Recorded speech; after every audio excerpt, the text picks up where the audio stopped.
Hello किसान साथियों, green farm solution channel पे आपका स्वागत है।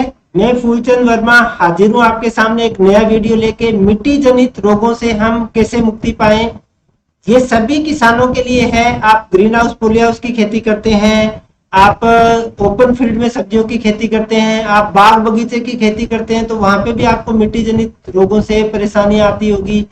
मैं ये कहूंगा कि आप इस वीडियो को पूरा देखें। पूरा वीडियो तकनीकी है और इसके अंदर जो भी आप फोटोग्राफ्स भी देखें और सुने भी, और हर जानकारी को अच्छे से सुने समझें।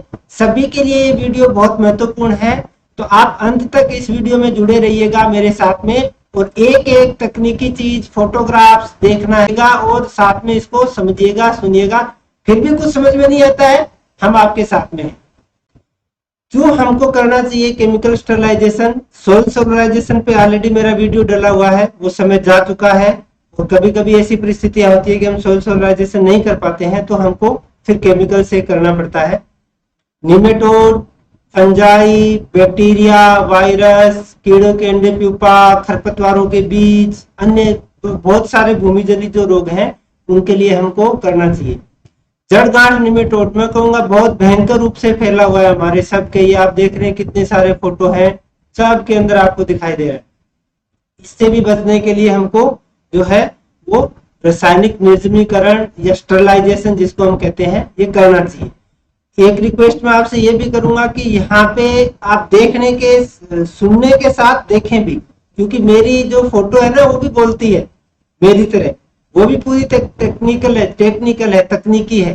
हर फोटो का कुछ न कुछ मतलब है। आप देखेंगे इनमें कितना, यहाँ पे छोटे से पौधे में आया हुआ है, यहाँ पे जो हमारे मिड स्टेज की क्रॉप होती है उसमें है, यहाँ लास्ट स्टेज की क्रॉप में है। तो आपको खूब सारे फोटो, और मैं कहूंगा कि इनमें मोस्टली फोटो मेरे खुद के हैं या आप जैसे किसानों के शेयर किए हुए। तो आज आप फोटो को भी एक एक करके अच्छे ध्यान से देखते रहिएगा। इसी तरह से फंगस जनित रोग जो आते हैं, जैसा आप फोटोग्राफ्स में देख रहे हैं, मैंने जैसे कहा हर फोटो बोलती है। तो यहाँ पे आप देख रहे हैं स्टेम रोट हमारे को आई हुई है, बीज उगते ही उसके ऊपर फंगस लग गई है। जो जड़ें हैं उनकी टिप्स ब्लैक हो गई है, उनके अंदर हमारे जो रूट रोट जिसको हम कहते हैं वो लग गया है। यहाँ पे इस फोटो को आप देख रहे हैं, इसमें विल्ट लगी हुई है। तो ये सब कुछ ऐसी बीमारियां हैं जो मिट्टी से पैदा होती है। और मैं ये भी कहूंगा यहाँ पे कि मिट्टी से पैदा होने वाले जो भी कीड़े हैं या बीमारी है, उसको कंट्रोल करना बड़ा मुश्किल हो जाता है जब हमारी फसल चल रही होती है। तो इसलिए आज का ये वीडियो बहुत महत्वपूर्ण है, सभी किसानों के लिए महत्वपूर्ण है। आप पॉली हाउस, नेट हाउस की खेती करते हैं, आप ओपन फील्ड की खेती करते हैं, आप बाग बगीचे की खेती करते हैं, तो उसके लिए भी आज मैंने इसके अंदर डाला है कि वहां पे भी हमको जो समस्या आ रही है मिट्टी से, उसका कैसे हमको निदान पाना है। कीड़े जैसे आप फोटोग्राफ्स में देख रहे हैं, यहाँ पे भी आप देख रहे हैं, देखो उगते ही पौधे के और उसके है ना कैटरपिलर लटका अटैक हो गया। कहाँ से आई? पौधा हमारा 10 दिन का नहीं हुआ उससे पहले उसमें लट आई, तो कहाँ से आई? यानी हमारी मिट्टी से आई। यहाँ पे नीचे आप देख रहे हैं व्हाइट गर्म, बहुत ज्यादा सफेद लट जिसको कहते हैं नुकसान करिए, ये उसका बाप है और ये उसकी लट है, ये उसके माँ बाप है। यहाँ पे आप जो ये फोटोग्राफ्स देख रहे हैं, ये सारे मेरे खुद के लिए हैं। इस तस्वीर में जो आपको फोटो दिख रही है सारी मैंने ली है, और इन सब पे आगे अलग अलग वीडियो आने वाला है। ये जो इधर आप राइट साइड में कोने में देख रहे हैं, ये लीफ माइनर के प्यूपा है। तो मेरा घर पे भी जब से यूट्यूब चैनल चालू हुआ है, घर पे पूरी लैब बनी हुई है, वहां पे हर कीड़े का पूरा पोस्टमार्टम किया जाता है, फिर आपके सामने आते हैं। ये देखिए, ये माइट का फोटो मेरा खुद का, ये मेरे एक्सपेरिमेंटल प्लॉट आप सभी के फार्म है, जब मैं विजिट करता हूँ वहां से फोटो लेता हूँ। प्लस एक छोटा सा फार्म मेरा घर पे भी है, बिल्कुल छोटा सा, वहां पे भी ये सब, क्योंकि मैं नेचुरल खेती करता हूँ तो सब खूब सारी मात्रा में आते हैं। और उससे ये एक फायदा मिलता है कि हम सबको उससे और ज्यादा ज्ञान सीखने को मिलता है, फोटोग्राफ्स अच्छे अच्छे मिल जाते हैं। ये देखिए कैटरपिलर के जो माँ बाप है छुपके रह जाते हैं, ये कैटरपिलर का प्यूपा है, ये छुपके रह जाते हैं। तो इन सबको खत्म हम कैसे कर सकते हैं? ये सब हमारी मिट्टी में रहते हैं। बागवानों के लिए जैसे आप देख रहे हैं, खड़ा खड़ा पौधा, इतना सुंदर पौधा, देखो कितने सारे फल लगे हुए थे, खत्म हो गया। ये देखिए 5-6 महीने का पौधा है अमरूद का, पूरा इसकी जड़ों में रोग आया, निमेटोड, जड़ काली पड़ी और पूरा खत्म हो गया। तो इन सब समस्याओं से हम कैसे फायदा लेंगे आज की इस वीडियो का, और कैसे हम इनसे निजात पा सकते हैं, इसी पे मेरा पूरा वीडियो है। ओपन फील्ड में आप खेती करते हैं, सब्जियों की खेती करते हैं, ग्रीन हाउस में खेती करते हैं, तो ये सावधानी आपको रखनी है। जब भी हम निर्जमीकरण स्टरलाइजेशन करें, आपको मिट्टी का सैंपल लेना है, आप पहले ले लें। जितनी भी जैविक खाद डालनी है, मुर्गी की खाद, आपको गोबर की खाद, जो कुछ भी डालना है, भेड़ की ऊन की, बकरी की खाद, मिंगनी की खाद, वो सब पहले डाल दें। वो सब एक बहुत बड़ा स्रोत है फंगस का, तो उनको निर्जमीकरण करना बहुत जरूरी है। और अगर आप ग्रीन हाउस में पॉलीहाउस नेट हाउस की खेती करते हैं तो वहां के किसी हिस्से की मिट्टी ज्यादा खराब है, आप चेंज कर सकते हैं, लेकिन पहले निर्जमीकरण से। जिप्सम भी ऑन एन एवरेज 200 से 250 किलो हम जो डालते हैं उसको भी आप पहले ही डाल दें, बाद में नहीं डालना। अच्छी सड़ी गली खाद का प्रयोग करें। मैं कहूंगा ये फोटो, ये भी मेरा ही फोटो लिया हुआ है, तो यहाँ पे आप देख रहे हैं कि ये जो व्हाइट गर्भ जिसको कहते हैं, इसको गोबर की लट भी कहते हैं, तो ये FYM से ही आती है, फार्म यार्ड मैन्योर जिसको हम कहते हैं, उससे ही आती है। बहुत ज्यादा नुकसान करती है, जड़ों को काट देती है, बड़े बड़े पौधे जो हैं वो इसके कारण खराब हो जाते हैं। फ्रूट प्लांट्स में भी आजकल बहुत ज्यादा आ रही है, स्पेशली सिट्रस किन्नू जो है उनके अंदर। और इसका डबल नुकसान होता है, जब ये जड़ों को काटती है ना तो जड़ों में घाव हो जाते हैं। उस घाव होने के कारण जो दूसरी फंगस, दूसरे बैक्टीरिया को मौका मिल जाता है, उसमें उनको फ्री का खाना मिल जाता है। तो जैसे ही घाव होता है जड़ के अंदर, वो ये जो जड़ें काटती है तो फिर वो उसके ऊपर हमारी जड़ों पे आक्रमण कर देते हैं। तो इसलिए मेरा निवेदन है कि आप अच्छी सड़ी गली खाद का हमेशा प्रयोग किया करें, उसको अच्छे से सड़ा गला लें। वेस्ट डिकम्पोजर का मैंने देखिए फोटो लगाया है, जैसे का हर स्लाइड को आपको देखना भी है, सुनना भी है। वेस्ट डिकम्पोजर से आप डिकम्पोज करके बढ़िया खाद फिर आप उसको काम में लें। अब जब हम खाद वगैरह सब डाल देंगे, FIM डाल देंगे, उसके बाद आप इनको सबको मिलाना है अच्छे से, मिट्टी के अंदर मिक्स करें, रोटोवेटर चलाएं 1-2 बार, 3 बार, 4 बार, पूरा अच्छे से उनको हमको मिक्स करना है। मिक्स करने के बाद में हमको पानी देना है। मैं कहूंगा ये प्रक्रिया बहुत जरूरी है। आप ये देखेंगे कि पानी देने से हमको 2 फायदे होंगे। एक तो आपकी पिछली फसल के जो भी आपने फर्टिलाइजर्स, केमिकल दिए जो ऊपर की परत के अंदर जमा थे, वो सारे के सारे लीच डाउन हो जाएंगे। और जितने भी हम ये जो बात कर रहे हैं ना, अभी पीछे आपने फोटोग्राफ देखी, कीड़े, बैक्टीरिया, फंगस, वायरस, ये सब नमी से एक्टिव होते हैं, तो इसलिए नमी रहना बहुत जरूरी है। जितनी गहरी नमी होगी 2 फीट 3 फीट तक, तो उतनी गहराई तक वो जो केमिकल्स हम आगे देखेंगे उनका जो असर है वो होने वाला है। आप अगर नर्सरी की तैयार करते हैं, आप पूरे नर्सरी का बिजनेस करते हैं, आप अपने खेत के लिए नर्सरी तैयार करते हैं, तो भी आपके लिए ये जो केमिकल जो स्टरलाइजेशन है ये बहुत जरूरी है।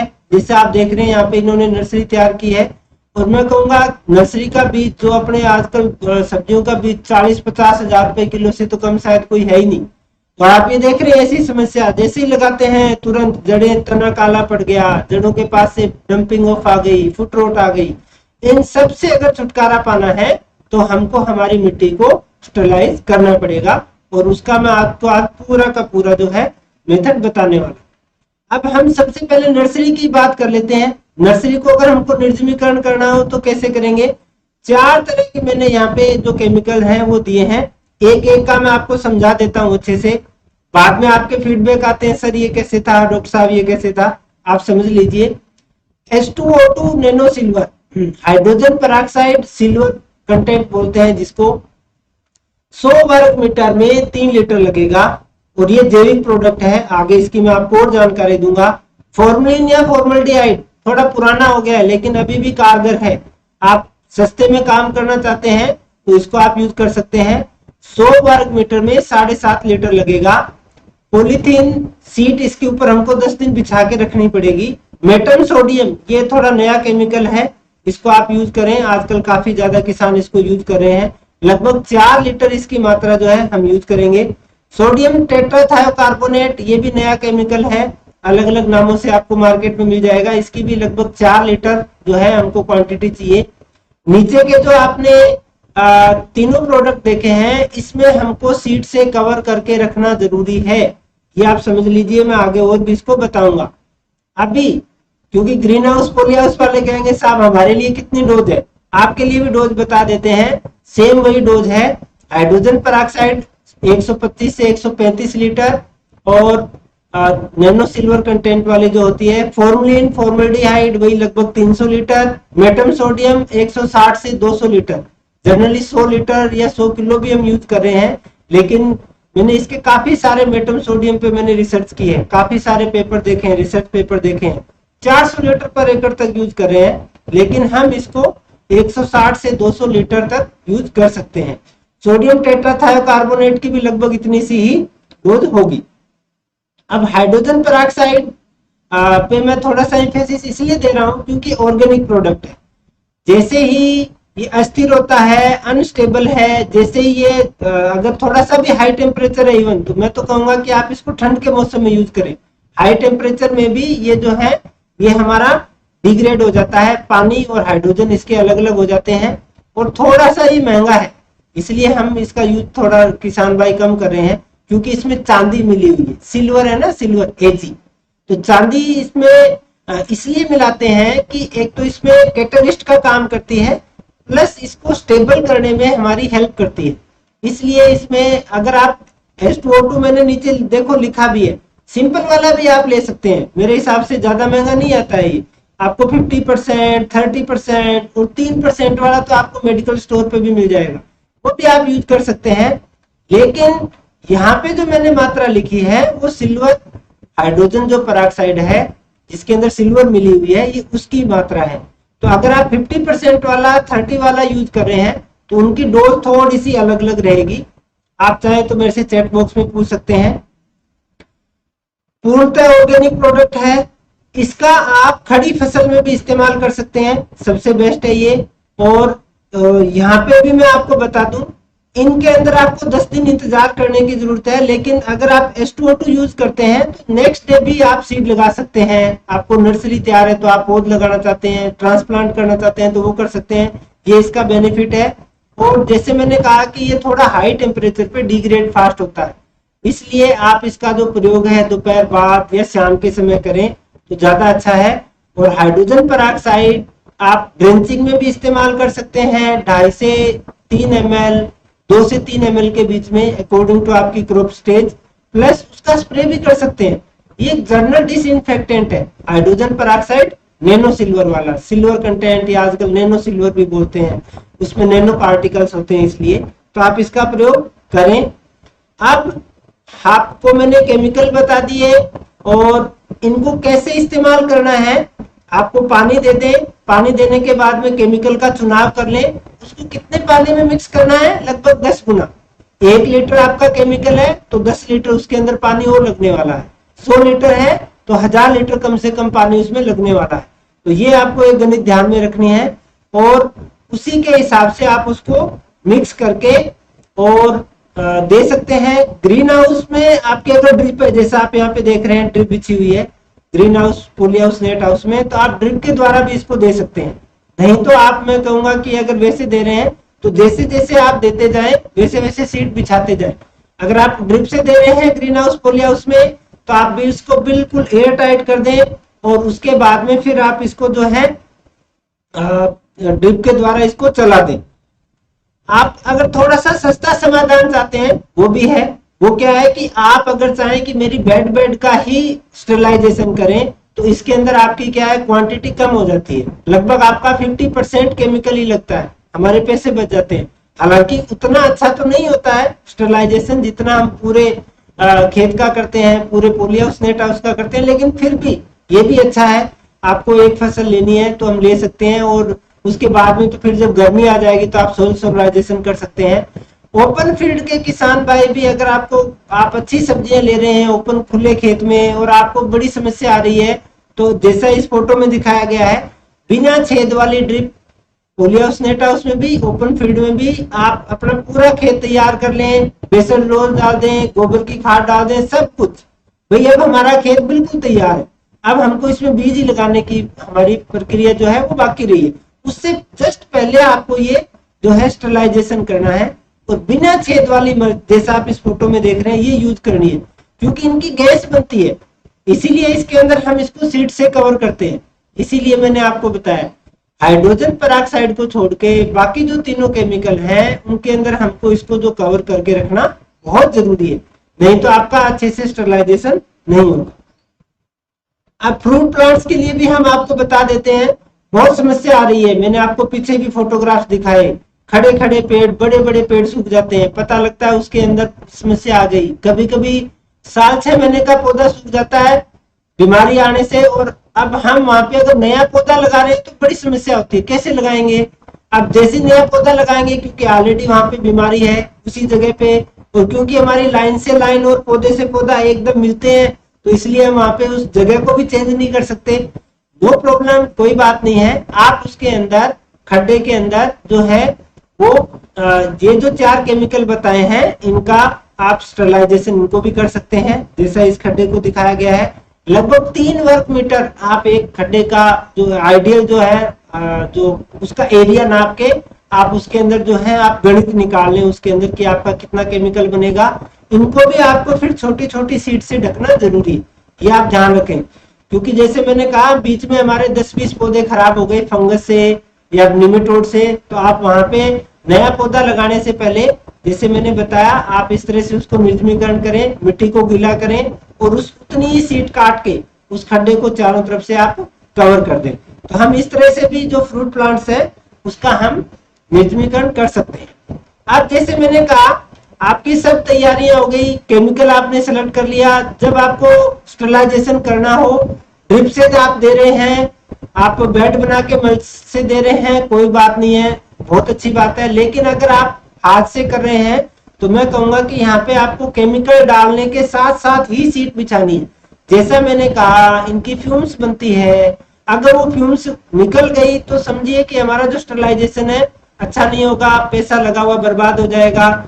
सीट को एयर टाइट करना बहुत जरूरी है। जैसे यहाँ पे देखिए इनके हाथ में टेप है, भाई साहब के हाथ में ये टेप लगाते जा रहे हैं, जहां पे भी 2 सीटों का जोड़ आ रहा है यहाँ पे भी आप देख रहे हैं टेप लगी हुई है। तो इस तरह से टेप लगा के पूरा एयर टाइट कर दें।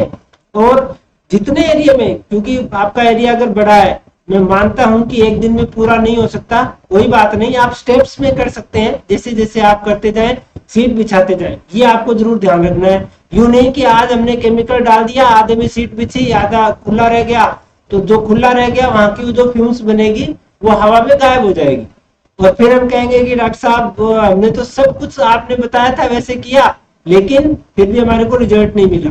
तो इसलिए मैंने कहा था वीडियो के शुरू में भी कि हर बात को आप ध्यान से सुने, ध्यान से समझें, पूरी सावधानी से केमिकल ट्रीटमेंट करें, तभी आपको 100% बेनिफिट मिलेगा, नहीं तो आपको 60-70% बेनिफिट ही मिलेगा।